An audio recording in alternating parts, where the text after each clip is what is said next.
ఫిబ్రవరి 28న లలితా మాతాజీ గారి ఆధ్వర్యంలో మీ చేతులతో శ్రీచక్రార్చన దత్త కళ్యాణం చేసుకునే అద్భుత అవకాశం సంప్రదించండి. నమస్తే, వెల్కమ్ టు సుమన్ టీవీ. నేను పద్మిని.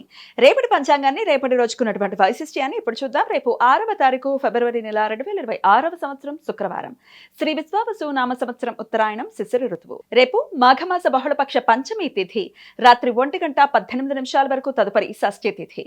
హస్త నక్షత్రం రాత్రి 12:23 వరకు, తదుపరి చిత్తా నక్షత్రం. ధృతి యోగం రాత్రి 11:37 వరకు, తదుపరి శూల యోగం. కౌలవ కరణం మధ్యాహ్నం 12:23 వరకు, తైతుల కరణం రాత్రి 1:18 వరకు, ఆపై గరజి కరణం ఉంటాయి. సూర్యుడు మకర రాశి శ్రవణ నక్షత్రం 4వ పాదంలో మధ్యాహ్నం 2:04 వరకు, ఆపై ధనిష్ట నక్షత్రం 1వ పాదంలో సంచరిస్తాడు.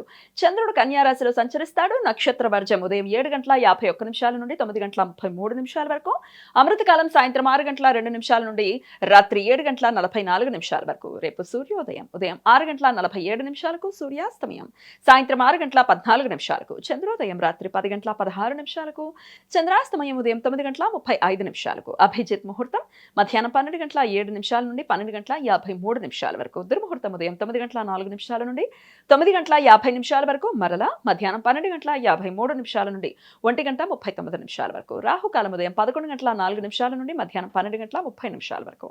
గుళిక కాలం ఉదయం 8:13 నుండి 9:39 వరకు. యమగండం మధ్యాహ్నం 3:22 నుండి సాయంత్రం 4:48 వరకు.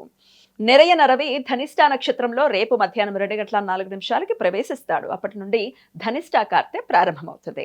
మాస శూన్య తిథి రేపు రాత్రి 1:18 నుండి ఎల్లుండి రాత్రి 2:54 వరకు ఉంటుంది. మాఘమాస బహుళపక్ష షష్ఠి తిథిని మాస శూన్య తిథి అని పిలుస్తారు. ఈ సమయంలో శుభకార్యాలు చేయడానికి అనుకూలం కాదు. శని పంచ సప్తశ లేఖవేధ రేపు సాయంత్రం 5:58 నుండి రాత్రి 12:23 వరకు ఉంటుంది. శనిగ్రహం ఉత్తరాభాద్ర నక్షత్రం 1వ పాదంలో సంచరించే సమయంలో చంద్రుడు హస్త నక్షత్రం 4వ పాదంలో ఉన్నప్పుడు ఈ వేధ ఏర్పడుతుంది. ఈ వేధ సమయంలో శుభకార్యాలు చేయడానికి అనుకూలం కాదు.